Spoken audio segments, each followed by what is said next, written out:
Okay, so I think we can begin with basically, we'll start with a question on the history of immigration and immigration reform in the United States. I think that'll be a good intro into our general discussion about the problem in and of itself in the States and in Europe.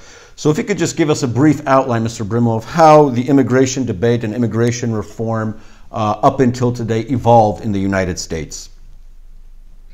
Well, you know, Mike, the Americans are taught a really false history on immigration.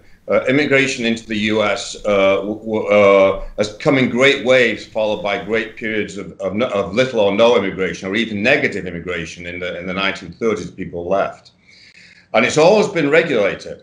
Even when the states were in the initial days of the Republic, the states handled it themselves, but they always, I think the first thing or the second thing that Massachusetts passed, the state of Massachusetts, was an attempt to keep paupers out from immigrating.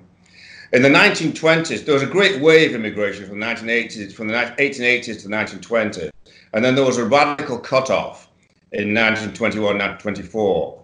And for the next 40-odd years, there was virtually no immigration at all into the U.S. And finally, that was reversed by the 1965 Immigration Act. It's not that there was a great demand for immigration, but for various reasons, various people said that the fact that it prevented Asians immigrating and so on was a bad thing. And the act was passed without anybody having any idea that it would unleash this enormous flood of immigration that's been going on now since 1968, basically, when it started. So it's more than 30 years. And it's transforming the country. I mean, the country in 1960 was 90% white. Now it's somewhere about 65% white. And by 2040 or so, whites will go into a minority. And this is, when I wrote my immigration book in 1995, I said it was a transformation without precedent in the history of the world. And that is still true, but it now has parallels, because the same thing is happening in Western Europe. The influx into Britain, for example, is so huge that the actual English are probably going to go into a minority in England shortly after the Americans go into a minority here. Now, around about in the early 1990s, when I was at a national review, I began to write about this and point out that it was a disastrous mistake. Because apart from anything else, you know, there's no benefit and there's no evidence that it actually improves the economic standing of Americans at all. It does increase GDP, the size of the economy. But the great bulk of that is captured by the immigrants themselves. What it really does is it transfers a lot of income from labor to capital, which explains the class basis of this debate. I mean, it can be explained in very simple Marxist terms. In any case, in the mid-1990s, there was a civil war in the American conservative movement between the pro-immigration factions, the neoconservatives and so on, and the immigration patriots. And we lost. And National Review was purged. And for the next 20-odd years, it was almost impossible to discuss immigration anywhere in the mainstream media. We were able to fill the gap by the internet, on the internet, with VDAR and so on, and various websites that came along. But the debate was still pretty much suppressed until Trump came along, and he just happened to mention the issue when he declared presidency in 2015. He went ahead of the polls in the Republican primaries. He never looked back, and that's how he won the election. Well, unfortunately, he's not actually done that much about it. But maybe this next election will stimulate him. Right.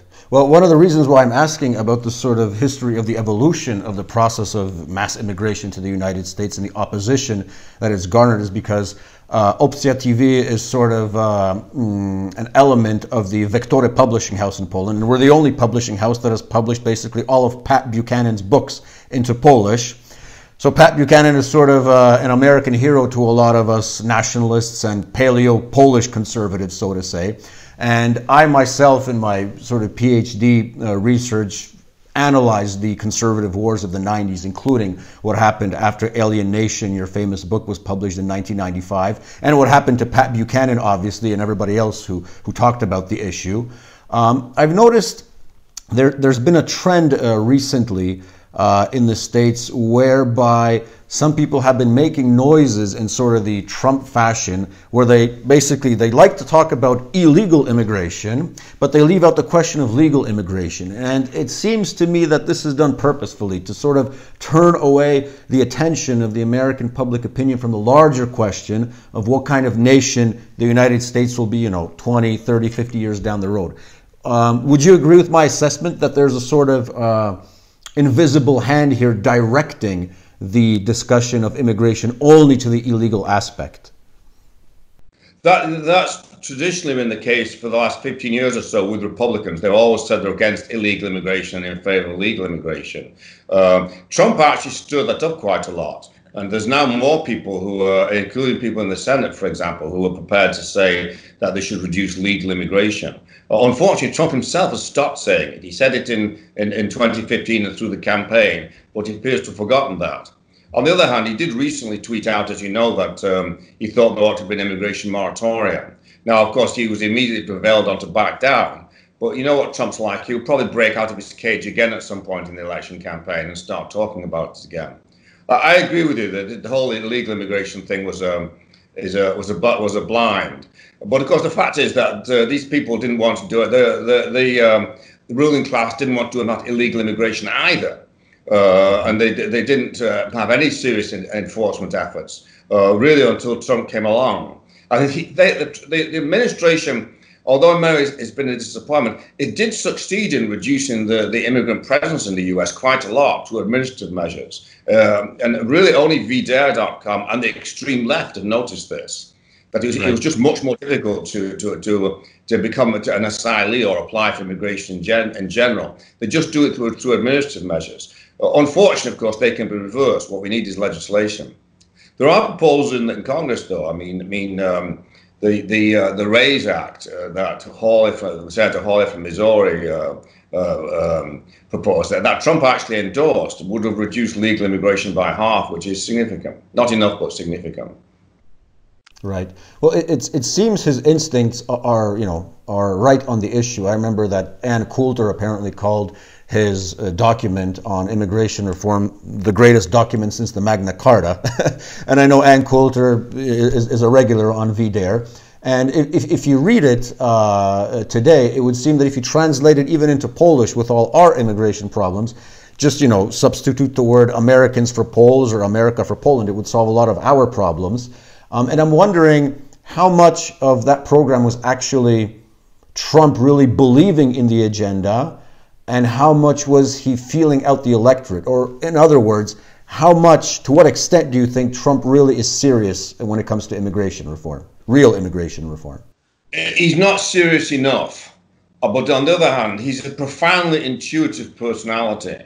And he somehow was able to intuit that there was discontent about immigration right across.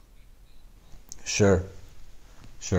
But I've noticed, though, that there has been a sort of paradigm shift in the Republican Party in general, because even if we talk about people like Cotton or Rubio, minus maybe the new guys, Matt Gaetz and Josh Hawley, but, a few years back, a person who was basically cultivated by Bill Kristol, like Cotton, for example, would probably be speaking the Wall Street Journal line on immigration. So let's open up, let's open up the borders, invite the world, invade the world, basically.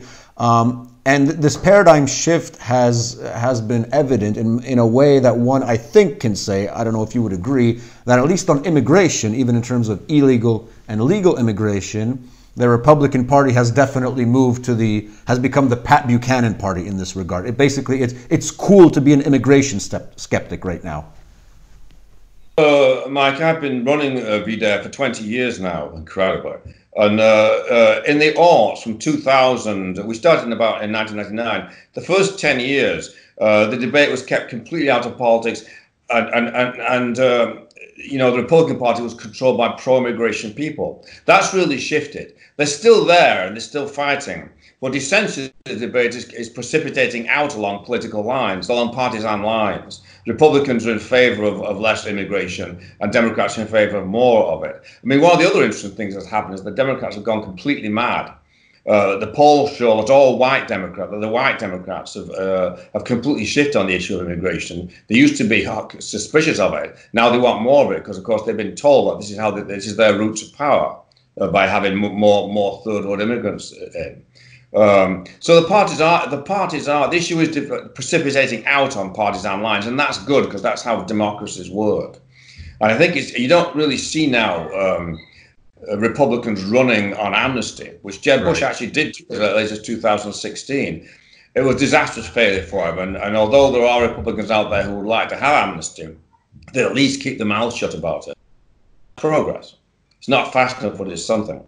Right. What we really need is to have a champion in the Senate in the way that Jeff Sessions was. And unfortunately, the president has been prevailed to turn against Sessions because he blames him for this, for the special inquiry. Well, of course, that in itself shows that Trump is not really that serious about immigration, because if he was, he would want everybody on his side in the Senate to vote through some serious reductions. He's not thinking that far ahead.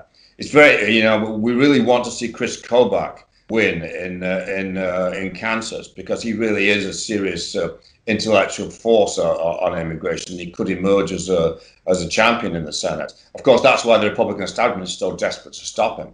And they may well succeed in getting Trump to endorse his opponent, because Trump is foolish enough to be told to believe that Kobach can't win in this race. That's what they're trying to tell him. Right. Can you elaborate a little bit more for our audience? Why Chris Kobach? What makes him so sort of special to this whole debate? Kobach is a remarkable figure.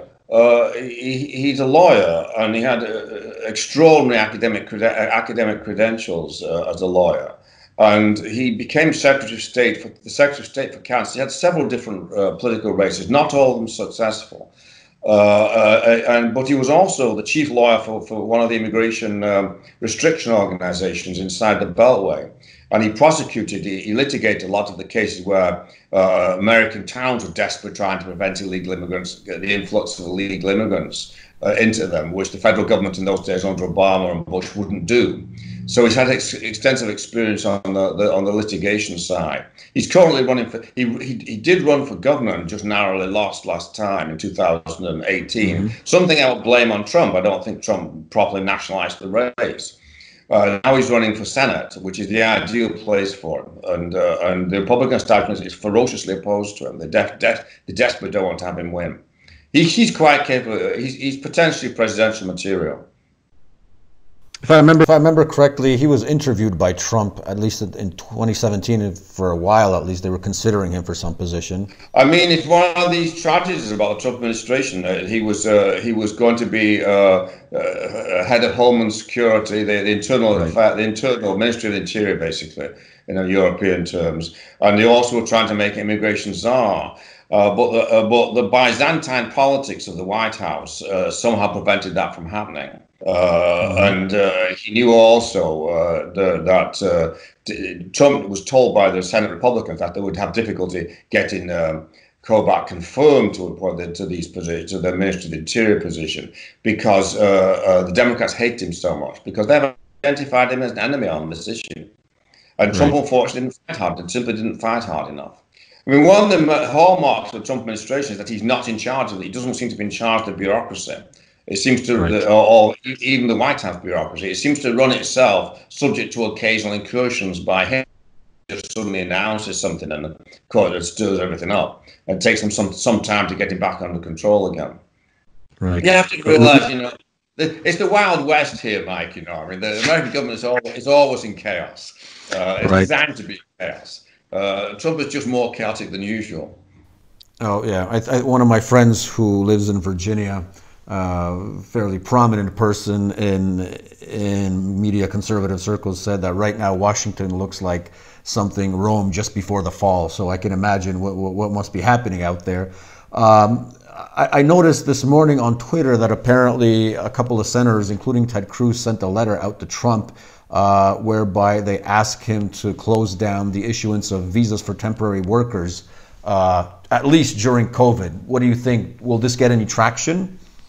Well, he did say he was going to do that in a tweet he put out about 3 weeks ago. And then he was persuaded to issue a much less expansive order, executive order. But he did say he would revisit the issue in 30 days, and that's coming up now.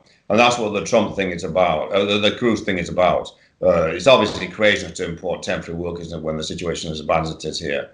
And we have to hope he does that. I mean, as I say, the Chamber of Commerce, of course, simply wants to continue the inflow of cheap labor, regardless of the unemployment situation, which is what happened during the Great Recession. I mean, from 2008, the Great Crash in 2008 was followed by serious unemployment. And the issue of a moratorium was never raised throughout that. In spite of our best efforts, it was never raised throughout that long period of high unemployment. It just didn't seem to occur to anybody in the mainstream media. And of course, they didn't listen to us. Well, now it is occurring to them because of him, because he's out this tweet. So that's a good thing. Well, I think in the States, even though this may be hard to believe when compared to so-called conservative Poland, you are a couple of galaxies in front of us when it comes to the immigration question, because ever since 2014, after the whole Maidan revolution in Ukraine, we've basically been experiencing a huge influx of Ukrainians into Poland, as well as guest workers from Bangladesh and East Asian countries. As a matter of fact, the OECD in last year's report reported that Poland was the #1 destination in the world for temporary workers. So that tells you a lot. So we're just actually beginning the discussion in Poland right now. I'm one of the few hawks, and a couple of my friends in Parliament from the Confederation Party were trying to raise this issue because in Poland they're working the debate in a sort of malicious way, because as you know, we obviously did not accept any Syrian refugees, but we didn't accept the Syrian refugees because our then Prime Minister Beata Szydło told the European Union, we're not accepting any Syrians because we already accepted 1 million Ukrainian temporary workers. So that's, you know, our carte blanche, that's our ticket out. Which in a way sort of brings us back to what I elaborated to in the beginning. You know, you don't like the illegal aspect of immigration, but you like the legal aspect of immigration. And we're starting to see the impact in Poland right now in terms of the crime rate that's been rising because of Ukrainians in Poland. We're starting to see the economic impact, especially right now in the COVID times. There is slowly a debate being generated in some dissident circles that we should revisit the issue right now and, you know, put Poland first. And I'm wondering, as an immigration, you know, a skeptic and an American patriot, what would you advise such a formally, we can still say, conservative nation as Poland, which, you know, in terms of its ideological outlook might be similar to what Americans looked like in the 60s. What should we avoid within the next, let's say, span of 10 years in terms of our immigration policy? I mean, I think the best solution is to have no immigration at all. That doesn't mean literally no immigration, it means no net immigration. So at least that's the way we think of it here. In the US, about 200,000 to 300,000 people leave the country every year. So if you had 200,000 to 300,000 coming in, that'd be no net immigration. And the critical point above all else is you've got to avoid letting the immigration influx change the demography of the country. Right. The ethnic balance of the country, which of course at the time of the 65 Act, the Democrats who pushed it through gave most explicit assurances that this would not happen. In those days, you were allowed to discuss it. But it did happen, and it became impossible to discuss it. So I think that's... and the other thing I would say is send the Ukrainians our way. We have a lot worse problems with Ukrainians in the US. You know, I mean, I happened to I lived at one stage in a town that was a city that was heavily Ukrainian in Canada, in Winnipeg. And they did fine there. Of course, it's as cold as the Ukraine up there. But let's have more Ukrainians and fewer Caribbeans. Right. I think the Ukrainians would welcome that. I don't know if Poles would welcome an influx of Mexicans, sort of to switch sides. But yeah, the debate has definitely reached Poland because for a while our real right-wing and nationalist parties were always looking at the Western European parties such as the Front National or other nationalistic parties such as UKIP, and they're saying, you know, we share a lot with them, you know, revulsion for the European Union, but at least we don't have the immigration question. Well, that's definitely changed right now because, for example, and abstracting now from Ukrainians, but the amount of workers from Bangladesh, the Philippines that were coming into Poland and are planning to come to Poland, a lot of Indians also, Microsoft is opening up a huge plant, I believe in southern Poland, if I'm not mistaken. A lot of billions of dollars are going into that investment. And there are programs whereby these multinational corporations, just because of the fact that they're multinational, they have to bring in a certain number of, for example, Indians, because that's part of their sort of multicultural policy. So even though they can hire Polish, they're not hiring Polish. They're going, very multicultural in their outlook. And I guess it's basically a repetition of what we're seeing in Silicon Valley. I mean, you can attest to that, right? What the big tech companies are doing. Microsoft in Poland is apparently going to import a whole bunch of multicultural people because they can't just hire Poles. I was saying that, one of the great myths in America is that Silicon Valley was built by Asian immigrants, but of course it wasn't. What actually happened was it was founded by Midwestern WASP, people like William Shockey and so on. And then over time, it gradually imported more and more cheap labor in the form of these temporary workers, H-1Bs and so on, from India. And they, of course, immediately start hiring other Indians. So you get this nepotistic effect where you get chain migration to these places because the immigrants are hiring other immigrants. And that's why it's often said that Americans won't go into so-called STEM fields, that is to say the hard sciences. They don't go into them because the entry-level wages when you get out of college is so bad. And that's because they've been beaten down by massive immigrant hiring. So it's kind of a vicious spiral, a vicious downward spiral, and it's something you've really got to watch. I mean, my suggestion to you in Poland is simply require them to hire Poles, just impose hiring quotas on them. It's not a free market solution, but this isn't a free market problem, It's a problem that's caused by conflicting laws. Right. Maybe for a moment we could turn up north. How do you assess the current situation in Canada? I have a little experience in Canada. I lived there for 15 years in the suburb, used to be suburb of Mississauga, right next door to Toronto, right? Hence the English. I lived in Toronto for right through the 70s, and actually wrote a book about Canadian politics. And the Canadian immigration situation is actually in some ways worse than the American situation because the numbers coming in are much larger relative to the population. Well, no, now it's I think majority third world, and they unlike the U.S. They don't have a First Amendment, so they've been able to manipulate these so-called hate speech laws to totally suppress any criticism of immigration. And so, it's a very bad situation. I also think, by the way, it's a deliberate situation. I think that the Liberal Party in Canada in the 1950s and 60s simply decided to import a lot of immigrants because it wanted to break down Anglo-Canada. It controlled Quebec, the Francophone, the French-speaking province. It couldn't break into English Canada, so it just decided to bring a lot of new Canadians in, and it substantially worked. Of course, part of the problem is the utter cowardice and stupidity of the so-called Conservative Party in Canada. Well, they did have a right-wing insurrection based in the West in Canada, and it did create a new party, the Reform Party, which did eventually, in one form or another, become the government. And it was the government for I think eight years, but it didn't institutionalize itself.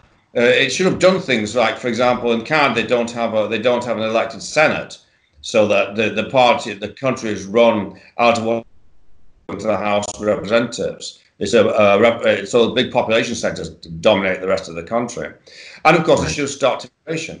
Well, they didn't do either of those things. And so consequently, ultimately, they lost. As I say, they should have institutionalized themselves. Similarly, of course, Trump, when he came into office in 2016, and it's horrible to reflect now that they had control of the entire government at that point. They had control of the executive branch and the legislative branch.